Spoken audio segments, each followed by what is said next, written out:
Bienvenidos a esta cuarta y última parte del libro Cómo ganar amigos e influir en las personas. Espero que las otras tres partes les estén ayudando a cómo tratar e influir de manera positiva en la gente. Y esta cuarta trata de ser un líder. Cómo cambiar a los demás sin ofenderlos ni despertar resentimientos.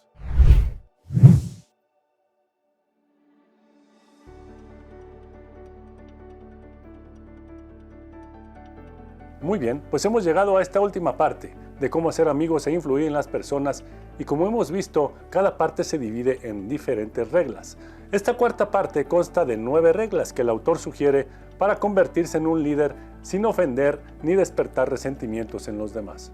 De hecho, para mí en lo personal, no solo la cuarta parte del libro, sino todo el libro es un libro de liderazgo, ya que trata de cómo influir en las personas de manera positiva para motivarlos, para que realicen tareas importantes, y este libro trata justo de eso. Así que en la última parte comienza el autor hablando de la primera regla, que es empezar con un elogio sincero antes de hacer alguna petición que pueda ser desagradable o incómoda, ya que afirma que siempre es más fácil escuchar cosas desagradables después de haber escuchado algún elogio. Y no se trata, como hemos venido diciendo a lo largo del libro, de manipular, sino siempre el autor está hablando de ser sincero a la hora de hacer sentir importante a la otra persona, a la hora de ponernos a ver las cosas desde su punto de vista y también a la hora de elogiar. Si vas a tener una conversación desagradable, ya sea con alguien de tu empresa que no está llegando a los resultados, o con alguien en alguna relación personal tengas que externar algún desacuerdo, siempre es mejor iniciar con algún elogio sincero.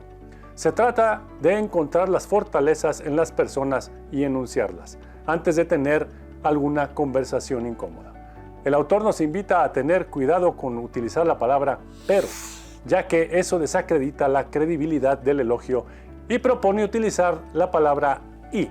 No debemos de decir a un joven: estamos orgullosos de tu desempeño en la escuela, pero debes mejorar en las matemáticas, ya que probablemente no nos crea el elogio que estamos utilizando. La palabra pero en cierta manera anula el elogio. Sin embargo, si decimos estamos orgullosos de tu desempeño en la escuela y si te esfuerzas un poco más en matemáticas, podrías estar en los primeros de tu clase. Como ya dijimos, el uso de pero puede hacer sonar el elogio como manipulador. La segunda regla es cómo criticar sin ser odiado por ello. Y esto es llamar la atención sobre los errores de los demás indirectamente. No debemos enunciar el error directamente, sino hacerlo de una forma que invite al cambio y la persona no se sienta señalada. Por ejemplo, en lugar de enfocarte en el error, podemos resaltar el potencial para mejorar diciendo: creo que hay una oportunidad en tu texto para mejorar el mensaje que quieres transmitir. ¿Qué te parece si rebotamos ideas al respecto? Esto es muy distinto a decir: no estás siendo claro en tu mensaje y está muy mal escrito. O cuando notamos algún error en el trabajo de alguien, podemos empezar por reconocer el esfuerzo y después gentilmente sugerir mejoras. Por ejemplo, aprecio el esfuerzo que estás poniendo en esto y creo que con algunos ajustes esto puede quedar muy bien. De manera que el autor nos invita a no enfocarnos en el error, sino en señalar indirectamente, ya sea mediante el ejemplo de una situación similar, mediante el reconocimiento positivo en una situación antes de ver las oportunidades de mejora, o mediante nuevas formas de realizar algo. El principio número 3 nos dice que hay que hablar de los propios errores antes de criticar los de los demás.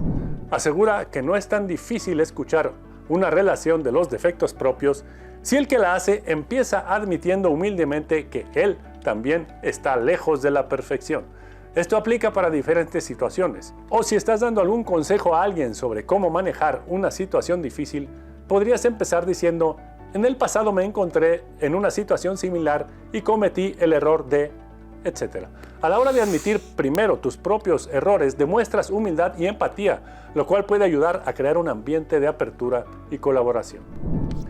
El siguiente principio nos dice que a nadie le agrada recibir órdenes, por lo que hay que hacer preguntas en vez de dar órdenes.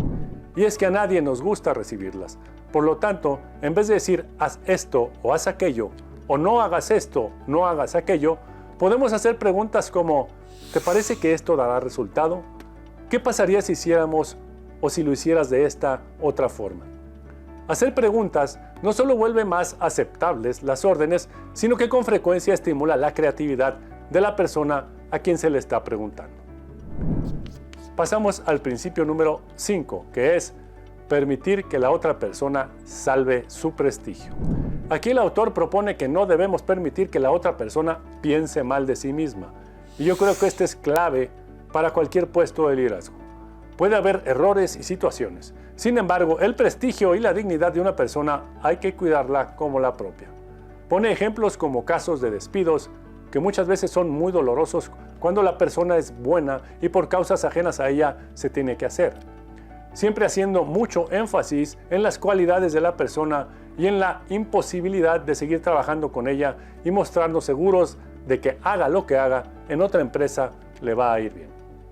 En resumen, permitir que la otra persona salve su prestigio implica ser sensible a sus sentimientos y dignidad y abordar errores de manera constructiva y respetuosa. El principio o regla número 6 nos dice cómo estimular a las personas hacia el triunfo. Y esto es elogiando el más pequeño progreso y además cada progreso. Ser calurosos en la aprobación, como ya hemos dicho. Y es que si recordamos nuestra vida, nos podríamos dar cuenta cómo algunas palabras de elogio nos pueden cambiar el rumbo de una manera muy positiva. El elogio ha sido un tema recurrente en el libro y no debe ser casualidad, ya que cuando es sincero puede cambiar vidas. Aquí el autor nos invita a recordar que todos anhelamos aprecio y reconocimiento y que podríamos hacer así cualquier cosa por lograrlo. Pero nadie quiere mentiras ni adulación falsa. Los principios que se enseñan en este libro solo funcionan cuando provienen del corazón, es decir, si son sinceros. No son trucos, es un nuevo modo de vida. El siguiente principio nos dice, crea fama y échate a dormir. Seguramente lo hemos escuchado. Esto es atribuir a la otra persona una buena reputación para que se interese en mantenerla. ¿Qué hacer cuando una persona que ha trabajado bien empieza a disminuir su desempeño? Se le puede despedir, pero no solucionaría nada. Se le puede tratar enérgicamente, pero eso como ya vimos provocaría un resentimiento. Sin embargo, aquí el autor pone un ejemplo en donde podemos hacer un recuento de su buena reputación y de su desempeño a lo largo del tiempo y señalar con las técnicas que ya hemos visto que ha estado disminuyendo. Esto hará que la otra persona trate de mantener dicha buena reputación. Puede ser desde elogiar la puntualidad de alguien para que lo siga haciendo, hasta la empatía, dedicación y esfuerzo de un colaborador. El penúltimo principio nos dice que alentemos a la otra persona haciendo que los errores parezcan fáciles de corregir. Todos nos hemos enfrentado a retos de aprendizaje y nuestra percepción de qué tan difícil puede ser lograrlo puede animarnos o por el contrario desanimarnos. Es nuestra tarea como líderes proponer las cosas como logrables para alentar a los demás. Digámosle a un niño, a un esposo o a un empleado que no es competente para ciertas cosas, que no tiene las cualidades para hacerlas, que las hace mal y destruiremos todo incentivo para que trate de mejorar. Pero si empleamos la técnica opuesta, si somos generosos en la forma de alentar, si hacemos que las cosas parezcan más fáciles de hacer, si damos a entender a la otra persona que tenemos fe en su capacidad para hacerlas, las veremos practicar hasta la madrugada a fin de superarse. Y por último, el último principio de esta cuarta parte es procurar que la otra persona se sienta satisfecha de hacer lo que tú quieres. En esta última parte el autor propone ejemplos como apelar a las capacidades de los otros para que se sientan satisfechos con lo que están haciendo. Podríamos decir cosas como, me encantaría contar con tu ayuda para este proyecto, sé que eres muy talentoso en esta área y tu contribución sería muy valorada. De esta forma, la otra persona estaría satisfecha de ayudarnos en nuestro proyecto. También otra cosa que se puede hacer es mostrar los beneficios de aquello que se hace. No es lo mismo pedirle a una persona que te ordene una base de datos porque tiene que estar lista para tal día, o pedírsela diciendo lo importante que es esa base de datos para la compañía y que muy probablemente traerá clientes nuevos, de lo cual nos beneficiamos todos. Muy bien.